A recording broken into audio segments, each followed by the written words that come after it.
Favor Discovery Foundation. I'm Ambassador Imoma. We are collaborating with the United Nations on Drugs and Crime to sensitize students in schools all over Nigeria. And so we are here today to talk about one or two things that will benefit you, benefit your future, and some other things that will help you in life. So I would like you to pay attention while we just sensitize you briefly. Yeah, today we're going to be talking about child sexual abuse awareness. Before I go on, I want to ask a question. Can someone just come out here and tell us what your right is as a child or as a student? Your right as a student. Can anyone? Your rights as a child. Okay. Right to education. Right to life.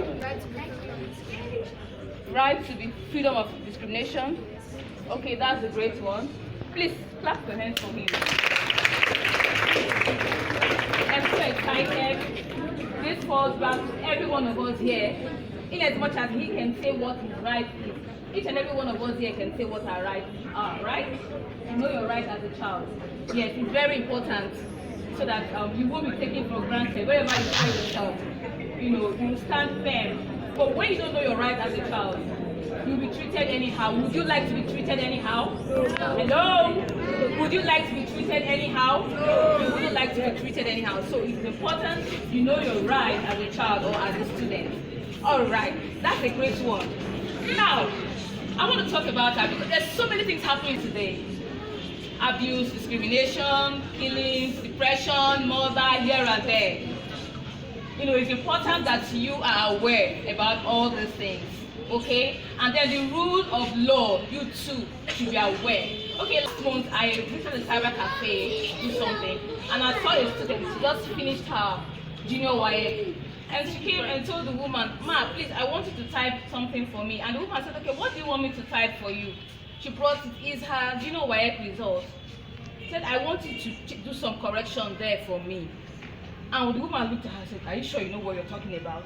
She said, "An officer is here. She will take you out of this place now." And then I told her, "Please come." And then when she came, I saw the result. I discovered it's from Educational Resource Center. That's where she was issued the result. And then she came, she said, "It's not her result. Some subjects, were missed out and all of that." I said, "Even if some subjects were missed out, is that the reason why you want to go and effect the correction yourself? Why not go back to the school management so that when they look through it, they will take it back to Educational Resource Center and then they will effect the correction for you instead of going to the cyber cafe yourself? That you know the implication of this? It can destroy your future." I discovered that one, she wasn't aware, and secondly, a bad influence, because someone told her, "Go to the cyber cafe and effect the correction." So these are two things you should be aware. Because some of you, maybe you might be thinking of doing that. But after carrying out my assessment on her, I discovered that it's not just about that. That she looked at the result and found out that the result was not good enough. She had a poor result. And then I don't think her mother, I didn't ask her, but after the signing everything, I discovered that parents are not even aware of the result. Because when she got the result, she wanted to just quickly go and effect the correction and take it back to the parents. "Oh, Daddy, my result is okay," and all that. And meanwhile, the result is wrong. So because she's not aware, and that is why she went ahead to do that. That can implicate her for life. But today, I'm sure you are aware of this, so that you would try to do such. Because so many persons are in the prison because of something they don't even know about. And secondly, while I was growing up as a girl, teenage girl, because I wrote GCE before my SSC. Just wanted to, my dad wanted me to just, test my, knowledge and all of that. And then when I filled the form, my mom usually called me Fubi. I know, yeah, my name is Ima. My mom usually called me Fubi, and I like that name so much. And then when it's time to fill the form, I had to include Fubi. Because nobody told me that, no, that's not in your death certificate, so I must not include. Nobody told me that. Because I wasn't aware, I went on to what? To add my name. Fubi Imoma Emerowa. That was what I included. And then when the result, I didn't know. When the result came out, Daddy looked at him, so, oh, this result is very good. Oh, see this A. Oh, but the name, Fubi, no, this is not your name. Then Daddy started coaching me. He said, now you're in SS3. Whatever name you want to use now is your name for life, except when you get married, then you can change to your husband's name. You need to be aware so that the mistakes most of us made, you won't make it. Are you listening to me? That is why this sensitization program is very important in schools. So you won't make the mistakes your elders made. Is that okay? Yes. So some of you now, you are aware of it, right? Yes. So those petty names, those beautiful names they call you at home, it might not be in your birth certificate, so don't make use of those names. Alright? So make use of those names that are in your birth certificate. Now let's go on. What is sexual abuse? Any sexual act between an adult and a minor, or an adult, maybe your fellow colleague, and all of that is what sexual abuse. When someone tries to harm your body. Are you listening to me? No side talk. Very important. So you won't say, I am not aware. Now, between two minors, when one exerts power over the other. Another is forcing, threatening, bribing, coercing, or persuading someone into having what? Sex is sexual abuse. It is what? A crime. Are you listening to me? Part of the rule of law. It is a crime. You must begin as if you don't know that until when it happens. So now we are sensitizing you so you will be aware. It's very, very important. So many things are happening in the secret, and people, when they pretend doing things in the secret, they come out open and behave as if nothing happened in the secret. Well, God knows what happens in the secret. As humans, we may not see everything that is happening physically. So this is very important. And there are 4 types of abuse. Who can tell us? 4 types of abuse. Can anyone tell us? You have an idea? Yes? Child abuse. Different types of abuse, yes? Emotional abuse, physical abuse. Okay, let me just quickly tell you the first simple type of abuse. The first one is what? Physical abuse. Say what? The second is emotional abuse, sexual abuse, and neglect. I'm going to explain each so we understand better. Now, physical abuse, like it's just someone tried to injure you. Maybe you didn't do anything. You're innocent about something, and you're beating about what you don't know about. Are you getting me? Then emotional abuse is just like, you see, maybe you're the senior, she's the younger, and you say, see your monkey head. And she's like, she went back home and started feeling so bad. She said, my head is monkey head. She is now feeling so bad because she said, see your monkey head. And now it's affecting her, emotionally. Are you listening to me? Yes, ma'am. It's affecting him or her emotionally. He or she is feeling so bad. Some of you can use some other words that can, destroy someone's destiny. Yes, some hard words can make someone feel so bad. Are you listening to me? Hello? Hello?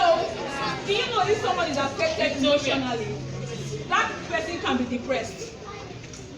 Yes. That person can be depressed. Because when that starts, it keeps building and building, it leads to depression. And depression can lead to death. So you kill someone. So you should be mindful of the kind of words you use. And then third is what? Sexual abuse. Sexual abuse is an abuse. Don't say, I just touched him. I just touched her. Be careful where you touch. Because we have what? Looking at the part of the body that involves what? This sexual abuse. We have what? The public part and the private part. The public part, everyone can see your nose, everyone can see your eyes, can see your head. But there are part of the body that no one must see. It belongs to you alone. Are you listening to me? It belongs to what? You alone, and you must take care of it. Because what? you are the one in charge of your body. Are you listening to me? Yes. Someone, your creator, created you and said, take charge, take care of your body. Because your body is the temple, right? Of God. Your body is the temple of God. So you must what? Keep it safe. Your body is what? The temple of God. So you must keep it what? Holy. So you cover it very well. You protect it. And then when someone now tries to come and, oh, let me see. Are you supposed to show that person? Are you supposed to show that person where you're supposed to protect, where you're supposed to guide? Some of those people, they expose it anyhow. Some of those people expose it anyhow because they are not aware. But I'm so excited you are aware today. You will not take care of your body. So, neglect is like nobody forced your parents to bring you to the world, right? They felt it's time to bring you to the world and you're here. So they have the responsibility, what? To take care of you. And that's why some of you, do you work? You don't work. Your feedings, your parents provide the monies. Yes, to take care of you. Are you listening to me? A little girl was left in the house alone. Her mom left her and went out. And because there was nobody to take care of her, she tried to climb somewhere. Oh, what can I see? Who is around to take care of me? Then she climbed up, and what happened? She fell down and broke her head. And that was the end of her, because she was neglected. Are you listening to me? So these are the 4 types of abuse. Your body now, there are signs. Still, some people cannot even identify those signs. There are abusers. Still, you don't know that abusers exist. There are pedophiles, child abusers, molesters. They can be anyone. They can be what? Anyone. They can be what? Anyone. It could be the parent, it could be the teacher, it could be the pastor, it could be the uncle, it could be the aunt, it could be friends. It could be anyone. Let's see start. It could be what? Anyone. So, now, in order for you to identify them, if someone tries to call you the secret place, hello, Angelina. Angelina, you should sense that something is not right. Are you supposed to go? Because it's a secret place, nobody is there. So you must what? Sense that no, there's something in the mind of this person. I won't go there. Or maybe in that period of time, that time, when someone is not calling you. I've had several cases where children, they say, go and buy the sweet. Go and buy me chewing gum. Go and buy this biscuit. And the other one, the story I had last time was when Ngozi went to buy the sweet and buy the chewing gum, and then the uncle now called her, come, son, Ngozi, oh, thank you so much, Ngozi, come. Ngozi, come to the bedroom. Ngozi, climb the bed. You should be sensitive. When things are not right, you should be what? Sensitive. All you need to do, when you discover those things, what are you supposed to do? You scream. Scream what? Or you run, or tell someone. These are 3 things to do. First, you do what? You scream. Secondly, you do what? Run away. And thirdly, you do what? Tell someone. I would like every one of us to say it. One, when you sense that someone is abuser, what are you supposed to do? Shout.